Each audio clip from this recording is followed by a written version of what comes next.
Hello, everybody. Welcome to Comedy Film Nerds, episode 260. It's a lot of episodes. That is. That's, how many is that? And we're not even counting them all. I mean, if you add spoiler eps and special ones, that's a lot. We're over, are we close to 300? We're over 600, yeah. If you add them all up and counted them twice. Yeah, incorrectly. If your math sucks, then yeah, we're at 1,000. We need to start making numbers up. Yeah, we've made 1 million episodes. Sure. Welcome to episode 1 million, guys. This is a big year for us. We've been doing this for 70 years. So we got a lot to talk about today. We're going to talk about Predestination, but guess what? We're going to do a spoiler ep on Predestination. Yes, it has to happen. And we're going to be doing that tomorrow. And Cinderella, we're going to talk about a movie we haven't talked about yet, Tank Girl. Tank Girl, the Lori Petty classic. We just have decided we really need to. We just decided this is a film we need to talk about.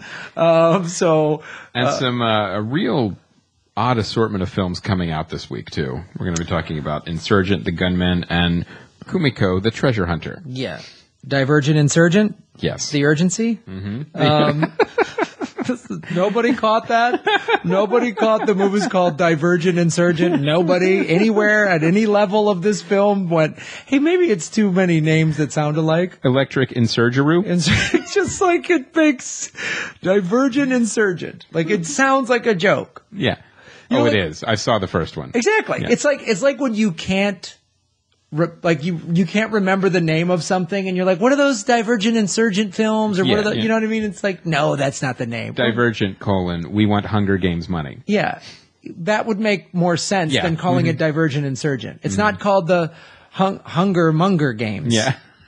Hunger Monger. But a spin-off could be Hunger Games Flames. Yeah. Monger. Part 3. Part 3. Divergent Insurgent. Yeah, so we'll be getting into that as well. Jesus. All right, so we got some good stuff. So I want to thank everybody. I did another weekend of these Comics on Duty tours through the beautiful North Dakota in Grand Forks Air Force Base. Did you get some snow? No, it was in the 50s there, and people were running around in bikinis. They were losing their shit in North Dakota. And then we did the Minot Air Force Base in Minot as well, and I was on the road with Gary Brightwell, Danny Villapondo, and Paul Ogata. Paul I've never worked with before. It was a fun, and so anybody who came out to those shows on those bases was a lot of fun, and thank you to everybody. They showed us around at Grand Forks. We saw a drone. We're not allowed to call it that. It's called whatever, the military won't call it drones. They got to call it unaccompanied minor or whatever. Unaccompanied minor? Is that what it is? Yeah. They're calling them children? Yeah. Bomb children? Bomb children. They took us to the fire department, which is cool. I got to ride in a fire truck, in an Air Force fire truck. And then they did that thing where they had those dogs, trained security dogs. So they put a guy in one of those big foam suits and they told him, run! And then this dog jumps on him, which was awesome. Learned some great stuff about dogs. I didn't know this. Dogs are incapable of love. They only know how to bond. So when you think, oh, my dog loves me. No, he or she is just bonding with you because dogs bond. They're pack animals. So it's a survival instinct to bond with the strongest person. So what you're saying is dog owners are incapable of love. Yeah, they're weirdos. I just triggered 5,000 emails. So I didn't know. He goes, yeah, they're incapable of love. He goes, so like if you and Paul. Now it's funny that the military guys that are training them to attack are saying that they're incapable of love. Yeah, okay. Now you sound like a wingnut dog owner. I think this is things called science. Yeah, Christopher. Because they are. Is love science? Is love science?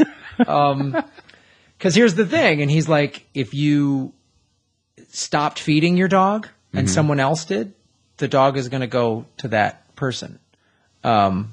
And they're not going to... Well, I know for sure a cat would do that. Cats don't give a shit. Yeah. So that was fascinating, and he was saying all of their he also said that can't train an old dog new tricks. Mm-hmm. That's not true because he was talking about dogs that have been to like Iraq and have, they're like if a traumatic event. This indoor field we were on. He goes, if a traumatic event happened in this area, a dog would just sense memory, be afraid to come back to this area, but you could then train it through high rewards and stuff that it would get past it and could be okay with that. So I guess what you're saying is that Turner and Hooch was bullshit. No, yeah. Turner and Hooch was hard science. So great. I'm glad everything I said meant nothing to you, Chris, and all you did was say stupid things in response to it. So I learned a lot at these military bases, and about bomb babies, bomb babies, and dogs that the military is trained not to love. Yeah. That was the takeaway. That was the takeaway.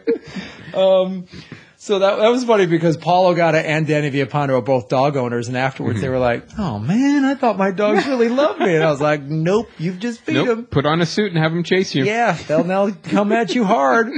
Have your neighbors start feeding them; they won't care about you at all." So thank you to everybody that came out with that. That was a lot of fun. How about we meet our guest? We should, yeah. First-time guest. Yes. It's a comic I've worked with several times. She actually just, the show I headlined last month at the Hollywood Improv, she was the MC on it. Very funny. And great that she filled in last minute for us, too. Yeah, we've had some weird last-minute stuff happening with the guest. But here she is, ladies and gentlemen, Helen Hong. Hi. How you doing? Thanks for having me. No, I was drinking it all in. I was like, oh my God. I was sitting here quietly going, dogs don't love me. Oh Are my you a dog owner? I'm not, but I am that. I have lassie fantasies. I'm like, everybody, all these little four-legged pooches love me. No, it's just a survival technique. They just think you have food. Mm-hmm. Yeah, that's how they survive.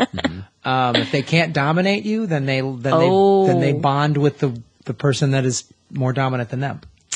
That actually makes me have more respect for their intelligence and insidiousness. For dogs. I think their insidiousness. Your dog is insidious. On the movie poster. They're still dog. Better than cats, though. Cats will stab you and then eat you. Yeah. Like, while looking you in the eyes. Only if it's in their best interest. That's Yeah. If killing you isn't going to further their gain. Yeah, it's other than, I feel like every cat is just plotting everyone's death just silently in the corner. Like, I'm plotting the only thing death. stopping that happening is who's going to feed me. Right. I would sleep on your face, but I'm not you know how to work the can opener. And I don't. If they knew how to work, don't ever let your cat learn how to use a can opener. No, then you're it's done. over. Then you're dead. It's over. Yeah. You're no longer needed. The meat cleaver is suddenly missing. Yeah. You're like, where's the meat cleaver? Ow! I knew it. Meow, meow, meow. So Helen, you are, I think the first time I met you, you were still in New York? Maybe? Yeah. I was doing stand-up in New York. I was there for 7 years before I moved to LA. Are you from New York? I'm from New York. Okay. Yeah. And did you started doing stand-up in Manhattan and all that? I did, yeah. Oh, wow. I took a class at Caroline's. Nice. Really, seriously, that's how I started. I was like, I took a class. Hey guys, I'm taking stand-up class. There's this fun thing called stand-up and they teach you how to do it. Which is hilarious, in retrospect, but I didn't know anything about stand-up. What got you started? Yeah. That's funny. I didn't have, my parents don't speak English, so it's not like they were playing stand-up records in my house. I literally had no... Maybe they were and you didn't know. That's true. I was like, what's Korean going on in there? What are you guys howling about in there, huh? What's so funny in there?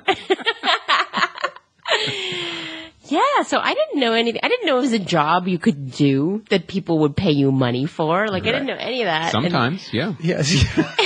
Once in a while, if you don't mess it up. Yeah. All right, here's your $8. Yeah.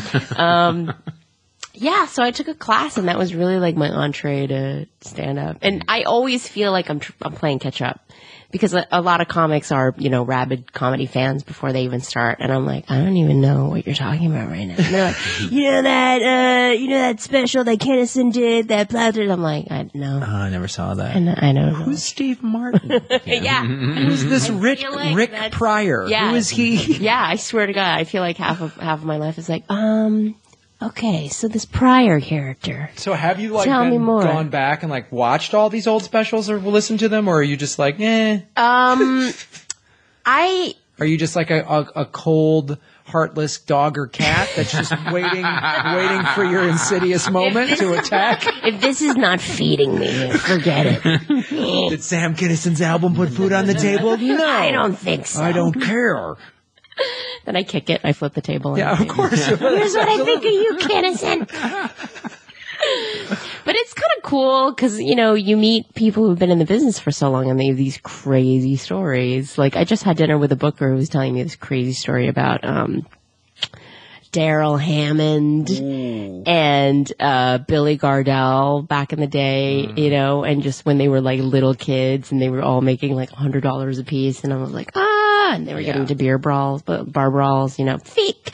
Give me the money, bar owner that promised me $50. Fighting with the club owner. Yeah. I have a bunch of those stories. I almost got into a fist fight with a guy in Green Bay who was drunk. Didn't want to pay you. He didn't want to pay me. Are you serious? And he kept going, I could buy and sell you, fella. He kept saying that. God. And it was notorious that he owned this club with his sons and they all fought and didn't like each other. And he was at a wedding drinking and didn't trust his sons and the manager to pay me. And I was like wanting to drive back. The shows were over and I was like, I want to drive back to Chicago tonight. It's only a 3-hour drive. Like, I want to get this done. And they were like, we won't pay you. I'm like, well, when is he coming back? I don't know. I'm like, well, I got to get paid. So he comes back and he's all mad at me. And I was like, comes into the bar. I'm not happy with you, fella. And I was like, hey, I'm so sorry. I was nice until I got the cash in my hand. And then he pays me. And I said, fuck you. I'm never working your club again. He's like, I'll buy and sell you, fella. And I said, your club's going to be closed in a year. This is as we're walking out. And he's walking behind me. And I'm like, if he puts his hands on me, it's I'm going to drop this old clown. And he just kept, and he's all drunk and Wisconsin-y and blah, blah, blah. And then he kept saying, I'm going to buy and sell you, fella. And I said, your club's going to be closed in a year. And then we got down and they turned the comedy club into like a nightclub after that. And I said, as I walked... That always works. That always works. Weird. I'm still in the business and that club closed 14 months later. So I was a little off. I was off by 2 months. Yeah. Couple months off. And then I said, so the whole bar could hear, I said, fuck you, your sons hate you. Wow. The whole bar's like... And I got my car and drove home. Yeah. And he went and never looked back. Never looked back. And that was the last time I played Green Bay, which I think was in 94, 95. And I remember my brother... I told him that story. He's like, oh, watch out. Your hot head's going to get you in trouble. And I was like, man, how many times have you had to fight for your fucking paycheck? Shut up.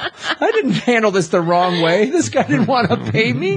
Anyway. I love that he's drunk in Wisconsin-y. Yeah. Just like, these guys. Wisconsin-y. Because when you would perform in Wisconsin, it's still the case, but if you said, you would just go on stage and say, especially in the 90s, and just say, so I drove up from Chicago. The Bears suck. Oh, yeah. And you just be like, I'm not bringing up football. I remember in the middle of my set, I wasn't talking about football or anything. Fuck Ditka. They hated Mike Ditka.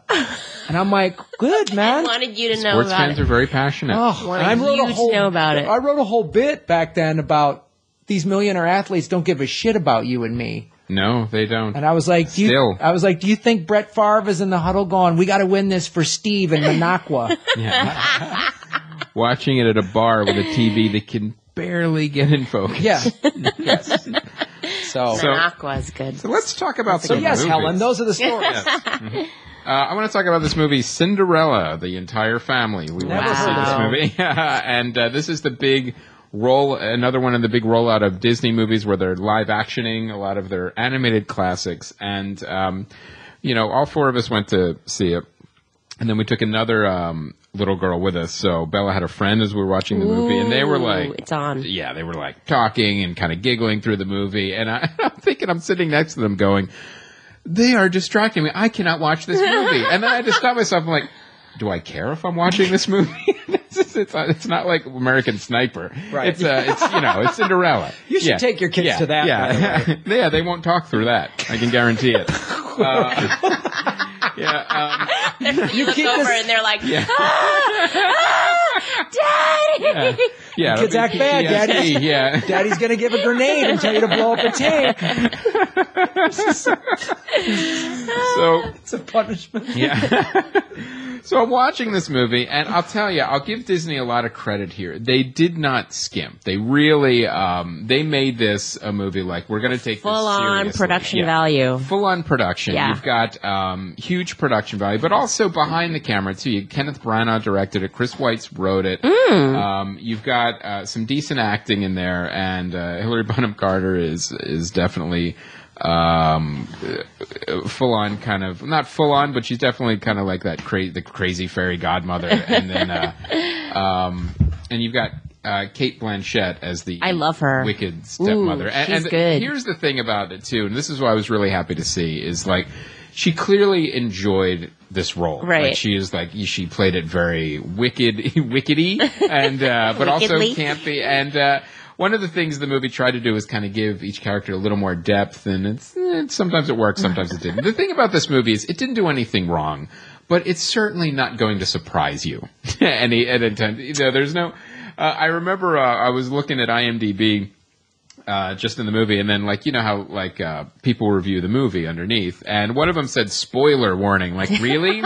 Cinderella has a spoiler warning on it. What happened? Yeah, There's a glass slipper. Yeah. What happens at midnight? What happens? So it was it was a good kids movie. I guess honestly, I was a little bored just because of the nature of what it was. It was just basically a big lavish live action retelling.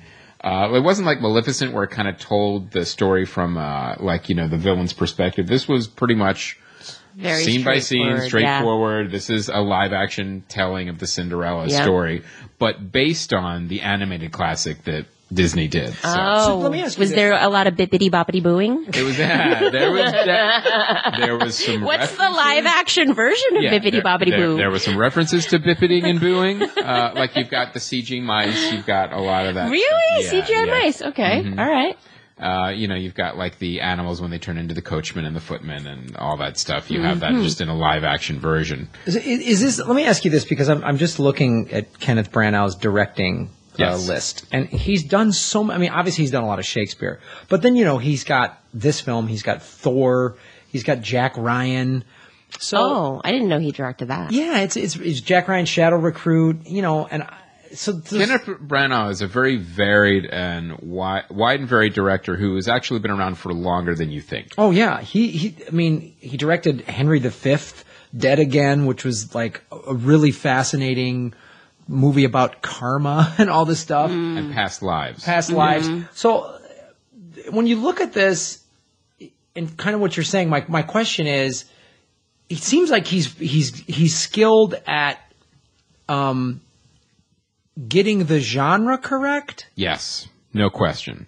Because I love Thor, and when I saw him direct it, I was like, what? Yeah, he gets, especially when you have a guy who pretty much, his bread and butter was Shakespeare coming up. And then you have a fairy tale period piece. So you have all that big, lavish, epic production design and costumes and scale. And so he was actually a good choice for this movie. Now, I will recommend to people, go back and watch his old movies. Like when he first came on the scene with Henry V, it's an amazing film. And also people forget too, he's an actor too. I mean, he starred in that movie as well as directing it, and it's absolutely fantastic. Well, same with Dead Again too. With that was this, he plays an I remember I saw that when Dead Again came out, I didn't know he was English. Right. And because a lot of times, they that was like his big follow up from Shakespeare. And it was a little rocky, like going from Henry V to Dead Again. Right. Although I will say there is a great cameo by Robin Williams in that movie. Oh, really? Check out Dead Again. Yeah.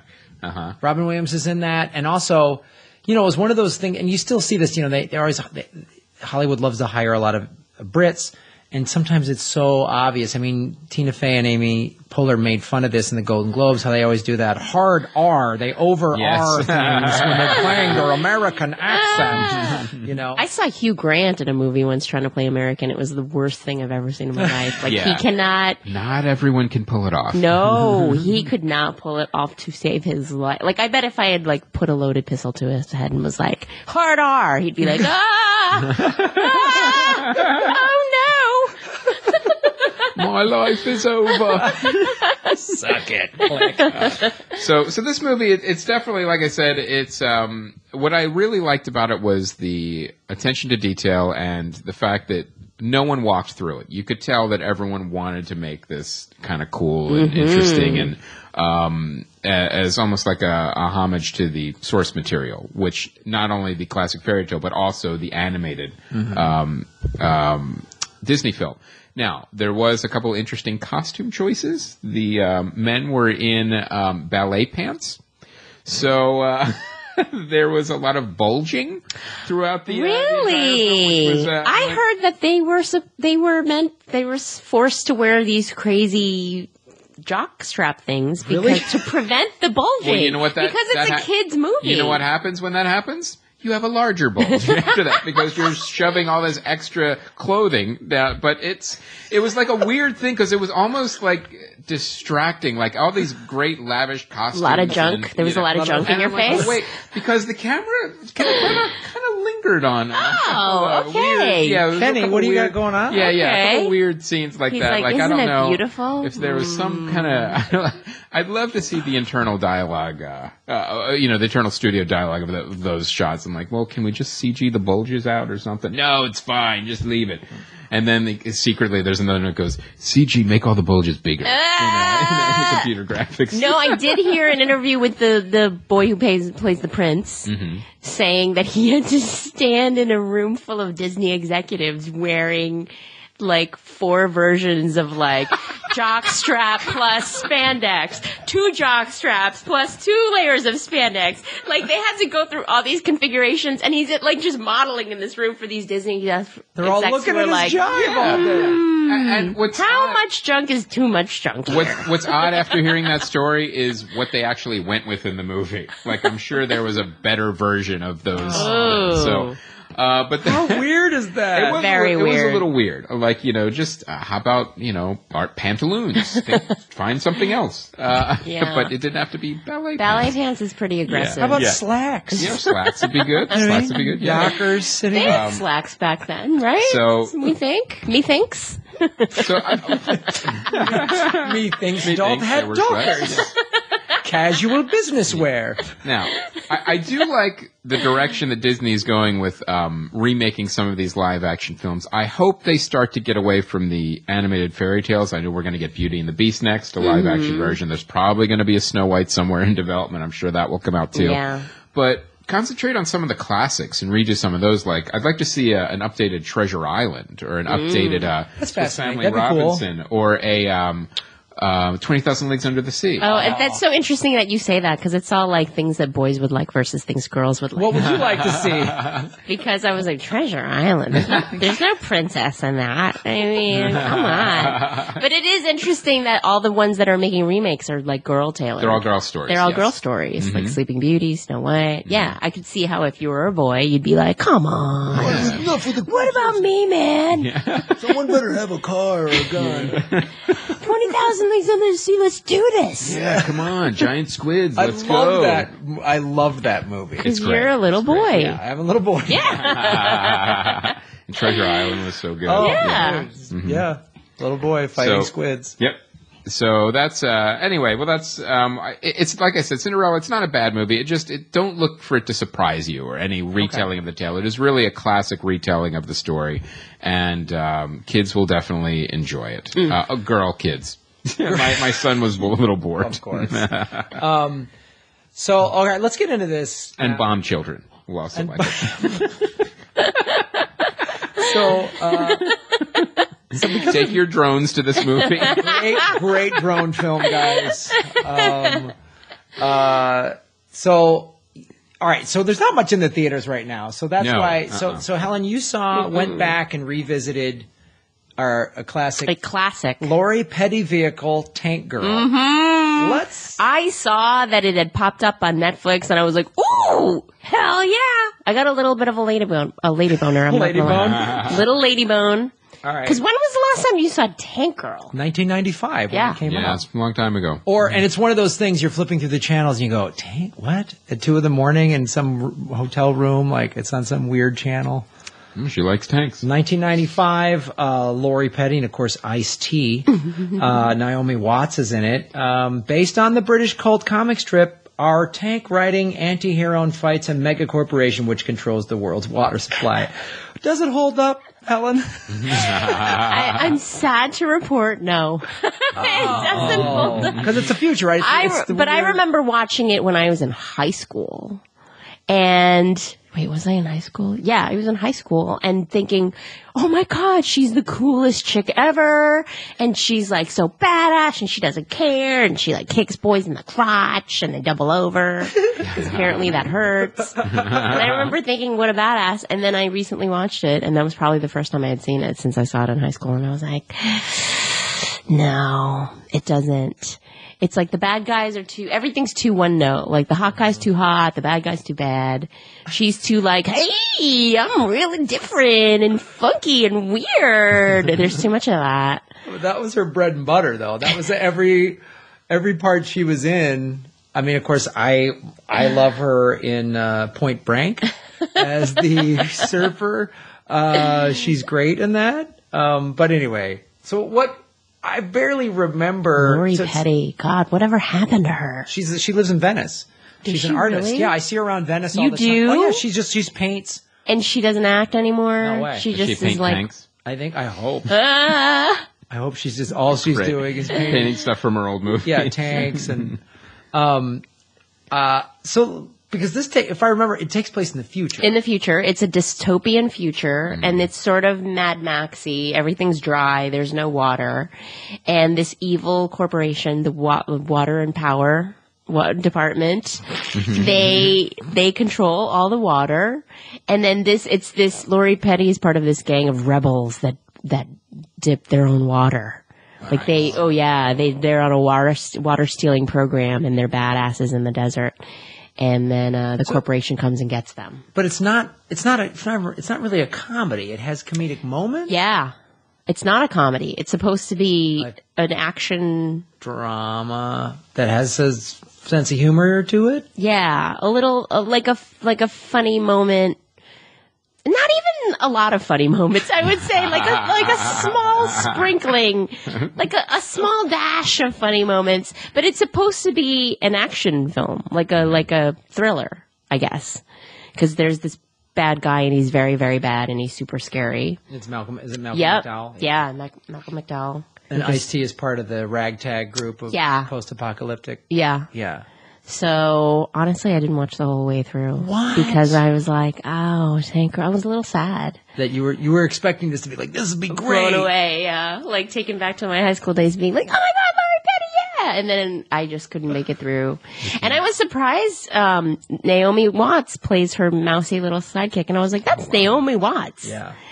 You've got Ann Cusack. You've got Iggy Pop in this. Of course, Iggy Pop is in it. And of course, James Hong, he's been the bad guy in everything. On at least once a season on Hawaii Five-0. Mr. Garrett, this is a respectable business. Like every...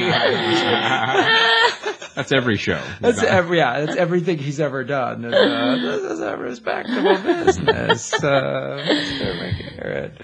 All right, so dang, I was so fired up to go revisit Tank Girl, but you're telling me hashtag leave it is kind of like a fun, for a minute, it's like, oh, my youth, my childhood. Yeah, there's definitely a little nostalgia, but then 5 minutes in, you're like, all right. This is an hour and a half. Yeah. The director, I checked her IMDb. She has done since then just all TV. She's just done a bunch of TV shows. Oh, that's interesting. It was a female director. That's cool. Yeah. So we also saw Predestination, and we are going to get into this in the spoiler app, but we will say, like Tom Merritt said in the last episode, it's a really good mind-bendy sci-fi thriller. I really liked it. It's available. I rented it through iTunes, I think, for I don't know, $5. Oh yeah, it was $5 on Time Warner Cable. The high def version, which that was cool. Especially like this time of year, if there's not a lot in theaters, it's really cool. You can catch up on these movies. Catch up on these movies that this didn't get a theatrical release at all. Maybe in the States, but I don't think it got one lick of promotion. No, not at all. Literally, we found out about it from our fans, letting us know that this Australian film is coming. It's on demand. Check it out. They did it. The Spierig brothers, Michael and Peter Spierig, directed this, and they also wrote it. The thing that was cool about it, it's an Australian movie. It's Australian money. They shot it in Australia, but it takes place mainly in New York. New York, yeah. And they did a good job with that. I was looking very hard. I didn't hear one Australian accent in the film. Wow. And like the bar that a fair amount is, I was looking around that bar closely for like a boomerang. Yeah, or a Joey. Like a cricket team, something like that. You know what I mean? Like, yeah. I was like, I want to make sure they got that part right. And they did a really good job. A koala climbing the wall. Something is an Aussie Rules football banner, like, you know what I mean? The North Melbourne Kangaroos or something. Somebody's looking out the window and sees the Opera House. Yes, something. Yeah, there's some shot of something like that. They're on the wrong side of the road or anything. But no, they did a really good job, and we'll get into it in the spoiler app. As I love time travel, and this movie does a great job of good time travel movies. Ask really great questions and answer them in a really interesting way, and that's what I thought this movie did. Yeah, it did. I mean, I enjoyed it as well. One of the things I liked about it, too, is it really felt like the type of science fiction film, like it felt like a festival science fiction film. Like you go to a film festival, and this is the kind of sci-fi you see there because it's not a big studio movie. It's not a giant budget. It doesn't have these giant, huge set pieces with spaceships and robots running around. It's a science fiction movie. Time travel, make no mistake about it, but it's one of those really cool, indie, low-budget, small in production but big in ideas, that kind of movie. Yeah. And that's really what it feels like. Like Primer. Really it's exactly right. Yeah. Exactly like that. I mean, this movie did really well last year at South by Southwest. And I think you bring up an interesting point because had this movie, if they would have had a bigger budget and spent more on the technology of the time travel, I think that would have gotten in the way of this film. And if you had like more sweeping set pieces and explosions and things like that, I agree. It would have taken away from the small scale scope of this, basically a smaller story told against a larger backdrop. So I agree. I really loved it. And I can't, if you guys, anyone out there listening, check it out. Check it out because these we love talking about cool movies like this because if we can help a film like this get a little traction, it's good. And these filmmakers are interesting. Ethan Hawke does a great job. And is he in it? Yeah. He stars in it. Oh, wow. And Sarah Snook does an amazing job. God, she's good. She has to play a bunch of different characters basically, and they never look the same. They never look the same. They never act the same. It's an amazing. She plays a role. dude in half of it, right? Is that a big spoiler that I just? Yeah. Spoiler. Mark down the time code. Was that a spoiler? I don't think that was. I don't think so because that was in the trailer. Oh, all right. That was in the trailer If it's in the trailer, then no. Yeah. I don't think that's a spoiler. All right. Done. But I'm sold. Go back in time. Fix it. But yeah, it was really cool, and you guys check it out. You can rent the low def version for $4, I think. High def is $5. Spend the other buck and get the high def. Yeah. It was worth it. I mean, I did the whole thing last night. I rented it. I turned the lights out in my apartment and just watched it, and it's really scary. It's really scary. Well, not scary, but it's cinematically they do a lot. The frames are beautiful. It's the shot composition is It hooks amazing. you in. You want to like keep watching. Like, how is this going? And there's times in the beginning where the pace is a little slow, but I never. And you also don't know what's going on. That's deliberate at the beginning. Like, how's this all going to piece together? And it's weird, but it keeps you intrigued. It kept me intrigued at least. Like the slow pace in the beginning, I was like, oh, all right. Well, I'm sold with the Ethan Hawke bit because he's just so good. He is. Who knew that he's become like this great sci-fi anchor dude? You know, like he was just so good in what was that vampire movie he was in that was so great? Oh, it was these guys directed Night something. Oh, you're talking about Daybreakers. Daybreakers. We did it again. Yeah, Daybreakers. Well, these guys directed it. Oh, they did. Yeah, they did I Daybreakers. definitely will see it. I loved Daybreakers. Yeah, I figured out why we keep saying Daywalker. That was the name that they gave Blade. Blade. Yeah. Blade was a daywalker. He could walk. He'd be in both worlds. So yeah, Daybreakers. It's the same people that directed this. The cool. Spear brothers. So if you like Ethan Hawke and like what these guys have done, it's and you like time travel and Sarah Snook, man, Fantastic. Sold. We actually have a sponsor for this episode. Oh, we want to say snap. that this episode is brought to you by Audible.com. And we're excited to have Audible back as a sponsor because what it means, too, is like you guys get some free stuff. If you guys sign up, you can get a free audiobook. You can go to audiblepodcast.com and /CFN. Now, we're also going to have a link from our homepage, too. So you can just go to our homepage and click right to that landing page. You can get a free audiobook of your choice with a sign-up. I believe it's 30 days. 30-day trial. Yes, 30-day trial. Free audiobook, 30-day trial by signing up. audiblepodcast.com /CFN. Now, I want to talk to you guys about Audible a little bit because what I really like is that they keep expanding their selections. Like you could get the audiobooks of like American Sniper right now, Unbroken, and Gone Girl. And sometimes they're read by the author, and sometimes they're not. Like, there's an amazing book called Ready Player One that's like, it's a science fiction book, but it also is a retro book, and it's for people who grew up in the 80s, so it's all references to, like, asteroids and war games and, like, all the stuff we grew up with, and Will Wheaton reads it. So that's, like, wow. Yeah, that's so perfect. cool. So, To me, I mean, part of it is for me why I like Helen's getting a phone call. One of the things that I like about this about it's not just the books on tape; it's who they cast to read is sort of part of the whole process because it's not just getting a book on tape. I kind of feel like I'm getting a bigger performance. right. Do you know what I mean? And that's what I like about this. In fact, they've taken it one step further. Neil Gaiman now is producing audiobooks. Like there's a whole Neil Gaiman section at Audible right now where he picks a book that he didn't write, and he picks who he wants to read it. So he's actually producing the audio versions of these books. In fact, some of them where it's just a narrator that reads the book, and other ones are actual like full cast, like Felicia Day. And you've got like 5 or 6 actors that are actually reading this one Oh, wow. book. It's like a radio play. Yeah, it's like exactly. That's so, awesome. Yeah. That really takes cool. the audiobook so to the next level. Right.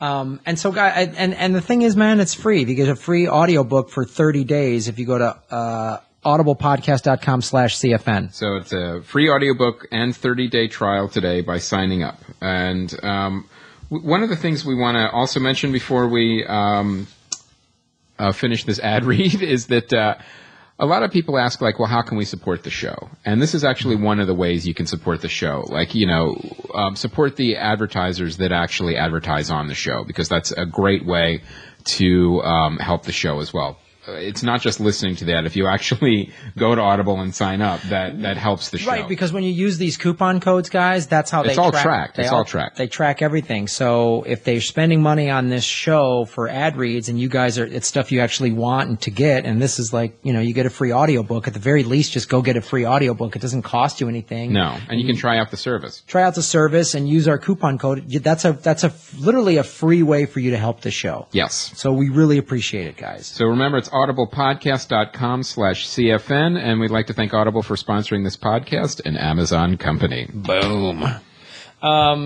So let's get into now. We were just talking about all this sci-fi stuff. So Helen, That's sort of your favorite genre. Yeah, it's my favorite genre. But the older stuff, like Blade Runner. Yes. Alien. So everything they're going to make a sequel to. Terminator. Terminators 1 through 3. Yeah. They're all new versions are coming out. Yeah. I want to ask you this about Blade Runner, because we've talked about it a little bit on the show. It's been a while, but how many versions now? 8 they have for Blade Runner?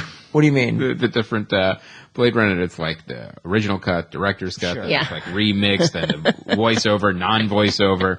Well, just as a general, do you have a preference in terms of the Decker voiceover with or without the film? Like, does it matter? No, I don't like the voiceover at all. Really? Yeah. I think I like the director's cut without the voiceover, because I think the voiceover says a lot of really obvious things. Like, I get it. Like, I'm not a dummy. I don't need you to explain this to me, Deckard. Is Deckard a replicant? I think so. Yes, he is. Right? Yeah. He has to be. Lee Scott actually, he came out finally in an interview, said, yeah, he is. And they leave little clues throughout the film. Like, they say how many of them got loose. It was 4, but they only catch 3. Like, there was little things in the movie like that kind of points to it. Although what's weird is, like, they're making a sequel and Harrison Ford's going to play Deckard again. So He is? I don't know. I don't know how I feel about that. Yeah, I don't know if they would have aged, if he was a rep. So I don't know how they're going to Maybe handle isn't. that. I don't know how I feel about that. They're going to retcon it. It's like, no, he really wasn't. But what other I mean, now of the Alien movies, what's your favorite? The first one. The very first one. Yeah. The one. I mean, the second one's a good runner-up, but they're so different. They're two different films. They're completely different films, and you can tell the flavor of that the director of each film brings to it. You've got Like, that second one is very James Cameron. In the middle is sci-fi. The first one goes sci-fi hard. The second one goes sci-fi action. Mm-hmm. That's really what.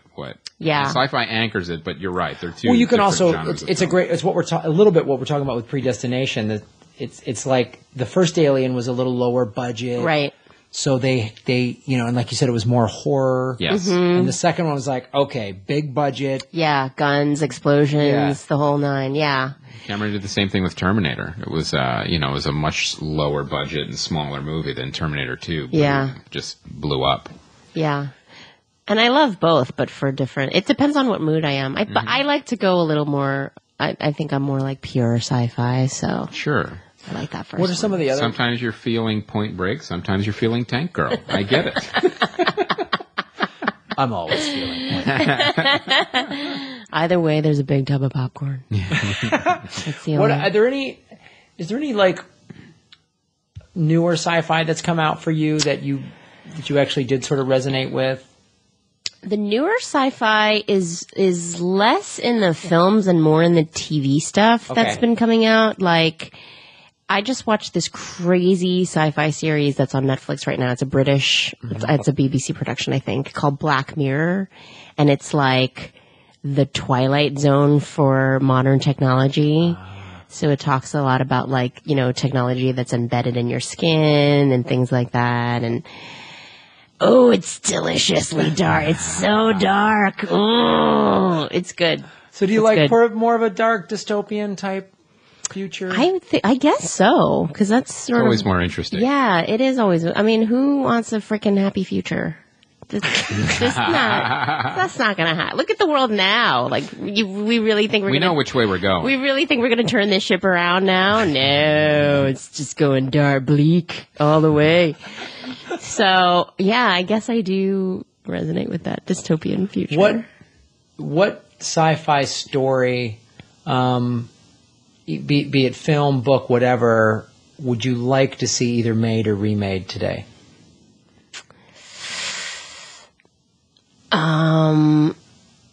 Let's see.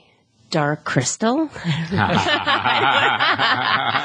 Krull? Yeah. I loved Krull. You want to see Liam Krull. Neeson? Watch Krull. Krull is pretty good. What's the one that? I have a certain set of skills. Back in Krull days? Yeah. I can do this. Taking Krull Yes, taken? yes. I can make cottages. What was the one with Dennis Quaid where he gets they're in like some intergalactic... Louis Gossett Jr. plays the alien. Yes. What was that one? Enemy Mine. Yes! Enemy Mine. Oh my God, I feel like they should remake that one. Here's one I would love to see remade. Last Starfighter. That was a really good. That is a good one. Yeah, that's a either juicy one of those. They both came out in the same era, right? Yeah. Roughly. Enemy Mine. Oh, I want to look Enemy. Enemy Mine. That's a good one, isn't it? Yeah, because Louis Gossett Jr. was doing some weird, alien voice, which was. And they both go It was like a Romeo and Juliet romance with aliens. That's exactly what it was. And they're the only two people in the movie. I mean, it's so good. Mm-hmm. And they're, Dennis Quaid is just giving it his all. I mean, he is like not holding back. It's 1985. It was directed by Wolfgang Petersen. Wow. I didn't know that. Das Boot. Das Boot, who did Troy, who did The Never-Ending Story, The Perfect Storm, and Enemy Mine.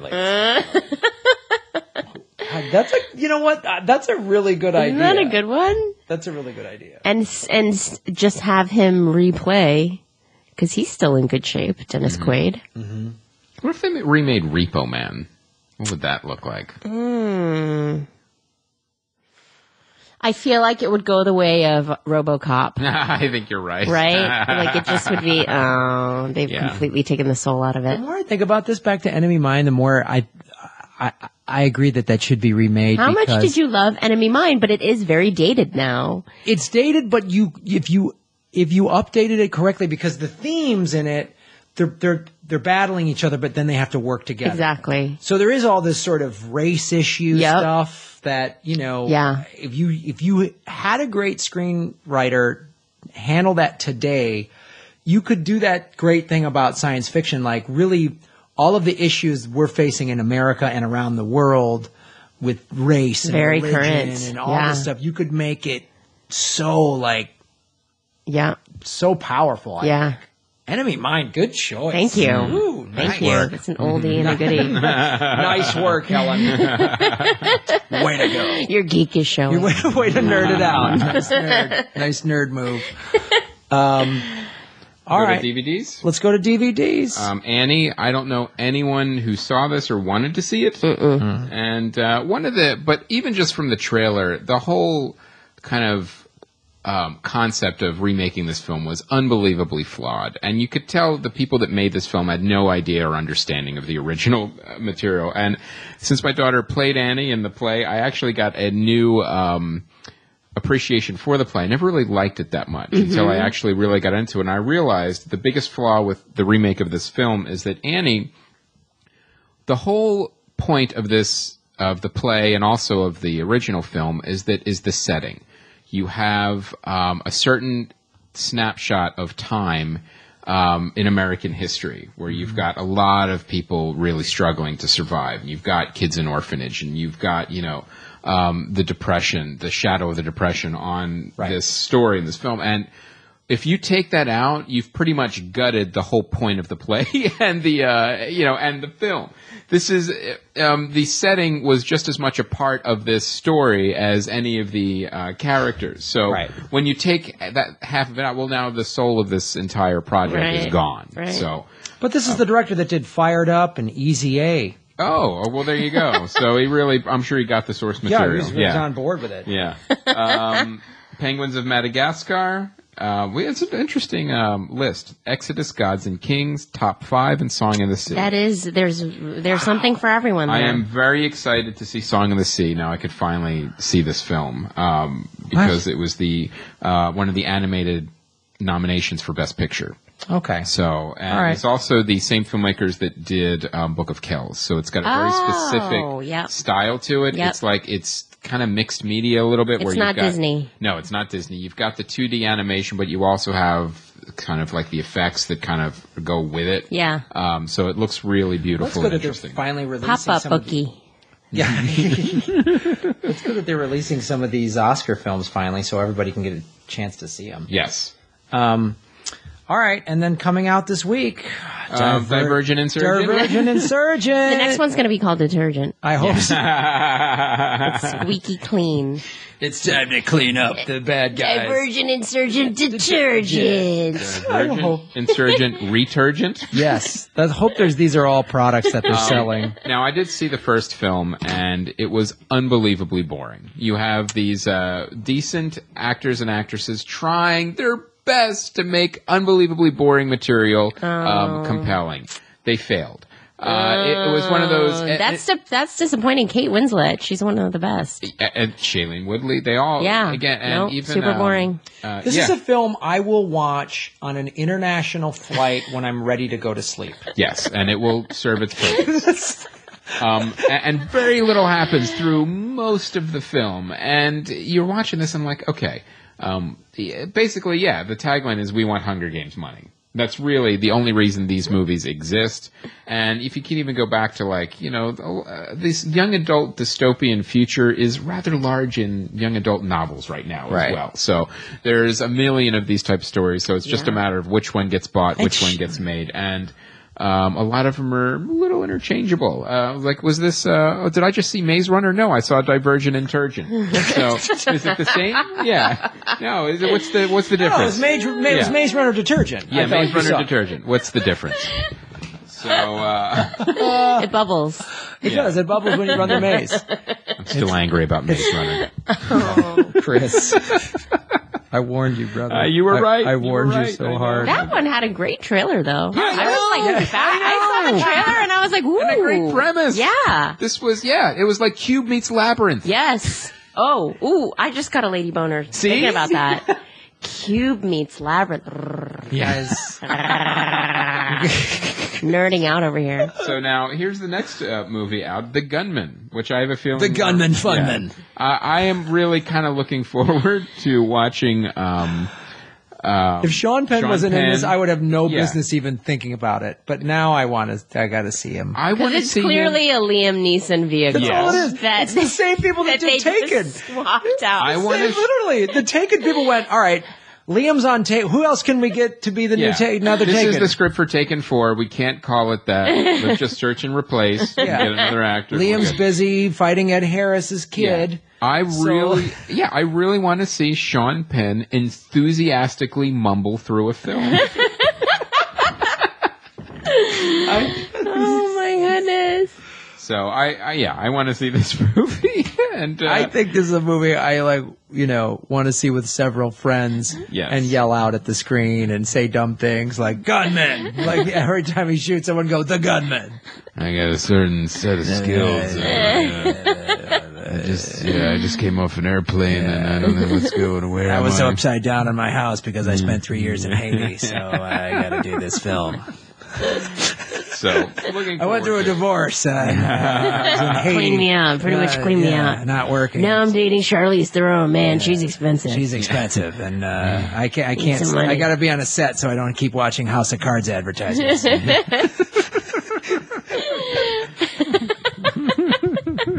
I'm dating Charlize. She's expensive. I think 3 out of those 5 could be real quotes. I don't think anything. I think 5 of 5. Could be all of them. Could be. I didn't know they were dating. Yeah. Oh, wow. Oh, he adopted her kid and everything. Really? Before they dated? Serious. Or after? No. Yeah. Of course not. Why would you do that? Wow. Be a little weird. What's something Sean Penn would do, though? That's true. That's true. He's Haitian? I'm down. I think he is. I think the kid's Haitian. Yeah. Can I save him? Okay. Oh. And the next movie coming out, this is very limited release, Kumiko the Treasure Hunter. Ooh. Now, this is a very interesting premise. What? Are you sure? Sounds kind of Asian. The lead is Asian. However, it's an American production. Okay. About a woman living in Tokyo who comes across an old VHS tape of the movie Fargo, watches it, and thinks it's a treasure map, and goes and tries to dig up the money. Are you serious? Are you I'm absolutely serious. I thought you were Yes. totally No, I'm not completely kidding. joking. That like is when the you were premise like, of she this finds film. a VHS of Fargo. I was Yeah. like, and then a woman comes out of the screen. Yeah. She has really long dark hair. And she goes, hey, I'm gonna kill you. This David Zellner directed this. He did This sounds insane. Kid Thing Yes. and Goliath. Yeah, this is going to either The trailer is insane. It's too. either going to be great or horrible. Right. Well, the premise is very, premise is very out there. dodgy. Yes. Very dodgy. It's definitely out there where it's like you're going to either have this execute brilliantly or it's going to fall flat on its face. So does she come to Fargo? Yeah, she comes to Minnesota and she searches for this treasure that she thinks is Rinko Underneath the wood chipped body? Yeah. You gotta hope. Rinko Kikuchi is the lead, and She sounds Asian. I believe Yes, she she's is definitely I think Asian. she was in Yeah. 47 Ronin and Pacific Rim as the Asians. Pretty Asian. Pretty That's pretty a very Asian girl, Asian-y yeah. resume. Yep. Uh-huh. Yep. And Sayonara Robinson Crusoe. She was in that. And she was also in Shanghai. This sounds, I in mean, Breakfast you at couldn't Tiffany's? get a more Asian-y resume Yeah. than that. Oh, Jeez. wait a minute. Map of the Sounds of Tokyo? She did, I think. Or Tokyo Serendipity? Are you making these up? Tokyo Serendipity. That's Tokyo like Seren- another movie with just a word tacked in front of it. She was in Mike Yokohama, of course, with no name. She's done a lot of very wide. Oh, Yeah. she's got a career that I'm trying to get right now. Samurai Detective. Like, what else could she have? Just Was she in Samurai Detergent? Was she the insurgent detergent of samurais? Yeah, she was the insurgent detergent of the samurais. The Lost Sushi Stories. A lot of really Oh my god, that's good. And then there's a gong at the end. It's just, the movie's just called Gong. She was in that. Yeah, She was in Gong. Right. She was. She co-produced the Kabuki Saga, and Oh. so Now she's stretching her wings with Kumiko. Kumiko, The treasure the hunter. treasure hunter. She's Yes. really stretching far. She's really trying yeah. She's really trying to break that pattern. she is. Kumiko. Thank you. She does the peace sign photo. And it's Konnichiwa. Treasure hunter. just her running around with the selfie stick the whole time.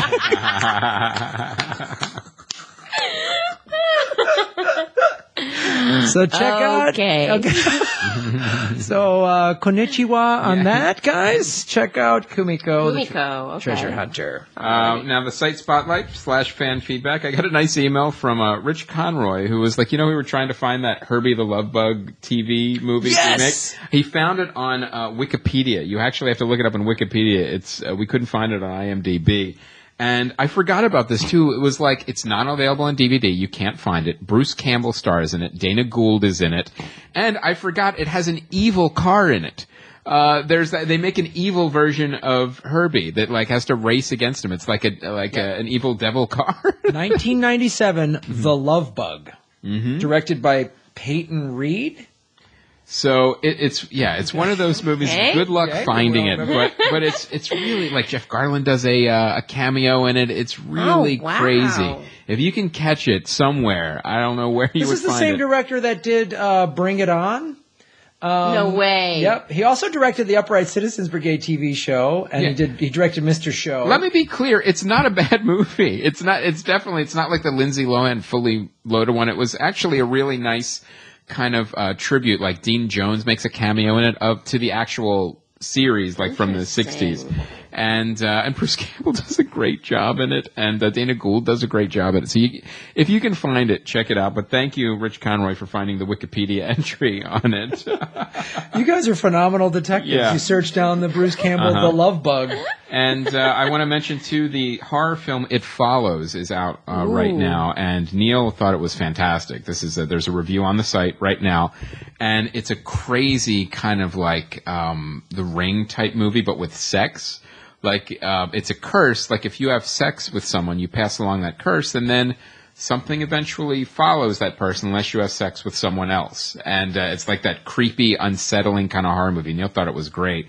But then the trick is, too, like they figured out all the mythology. What if that person dies? Then the curse works backwards. It comes back after you again. So Great. So you just have to be really slutty. yes, and then you'll be fine. Sex with a lot of people. Pour yourself around, guys. Yep. And then the other thing I want to mention is Neil also did a nice written review of Chappie, and he made a very, very specific points to mention that he was one of those few times he agreed 100% with both you and I all right. on the film, and also angry at us for not knowing who D. Antwoord was, the rap rave band that was in the book. And I got a couple of those on Twitter and Facebook. And I actually looked up, I wanted to see, well, what's the pronunciation properly? And here's the great thing.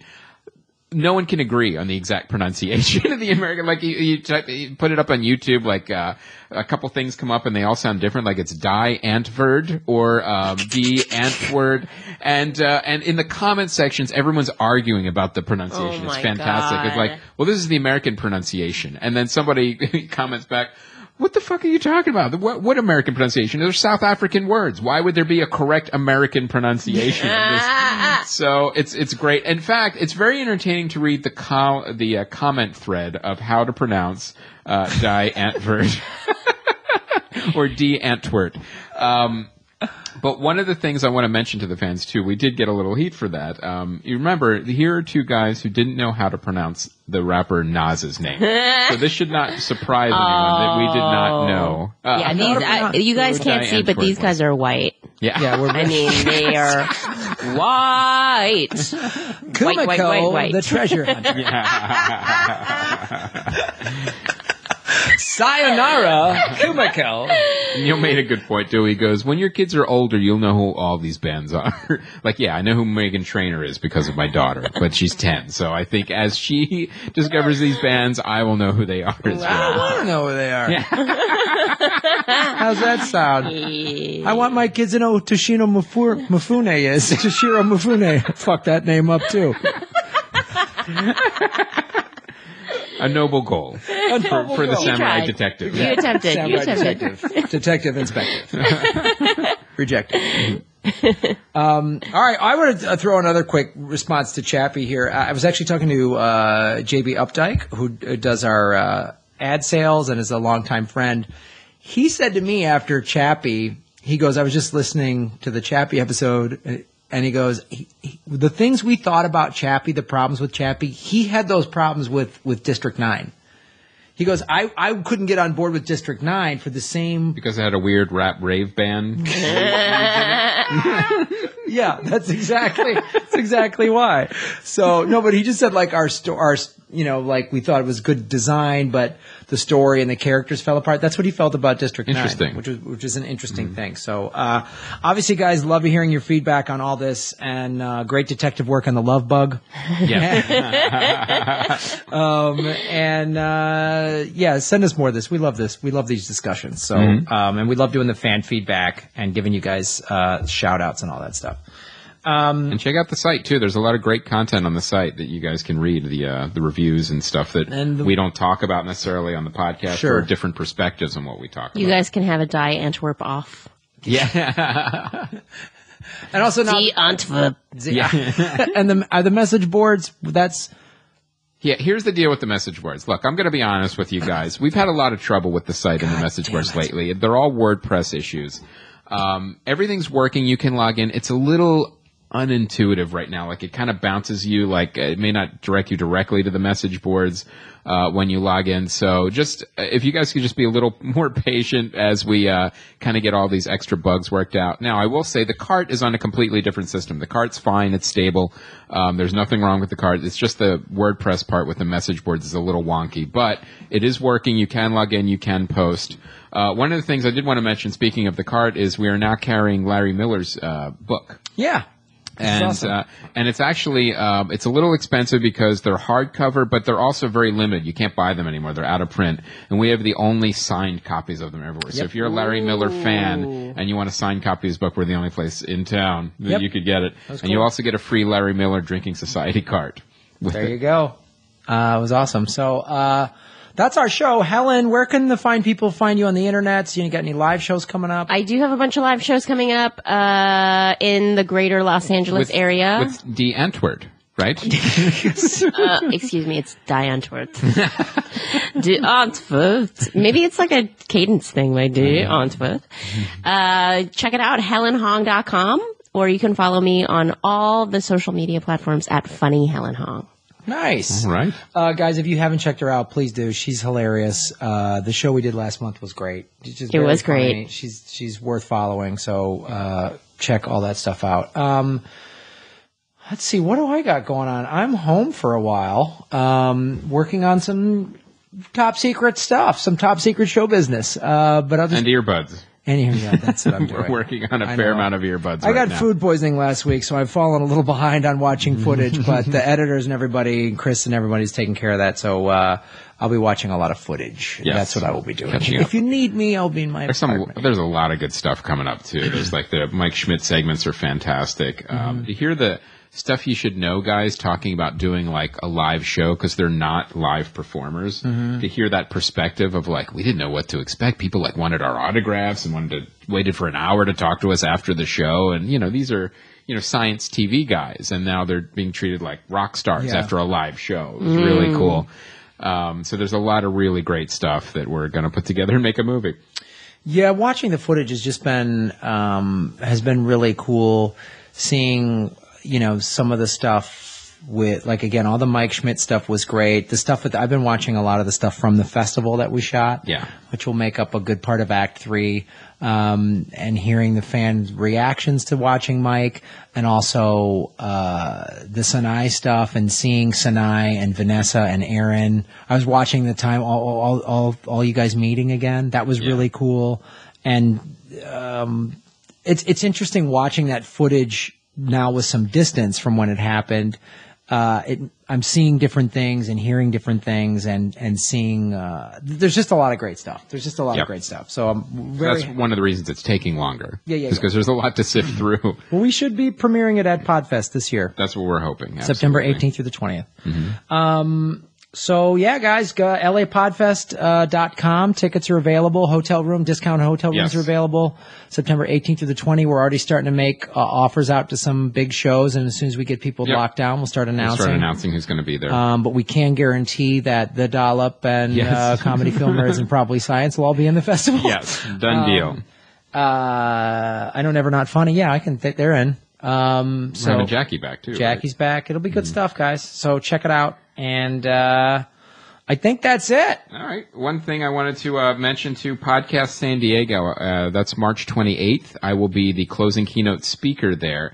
And they've been really cool. They were able to give me a couple of comps to give to you guys to come down. And you guys have been taking us up on that offer. Oh, great. But what they also did is now for every Comedy Film Nerds listener, they're giving us a coupon code. You can get half off the entire thing, and that's unlimited. So we'll post that code on the Facebook page. So if you want to go and you weren't able to get one of the free ones, we can give you half off, and that's unlimited. So you can even get that the day before if you like, and still go and still get the half off. All right, cool, guys. Well, that's our show. Thank you so much, Helen Hong. Thank you. That was fun. Yes, it was good. It was good Insurgent detergent. It was good Insurgent detergent. Really good Insurgent detergent today. Hashtag work. It gets out even the toughest stains. It gets out the toughest of boring scripts. All right, guys. Thank you for listening and supporting the show. Don't forget audiblepodcast.com/CFN for free audiobook and 30-day trial. My name is Graham Elwood. And I'm Chris Mancini. And as always, remember, Han shot first. Replicant. Detergent.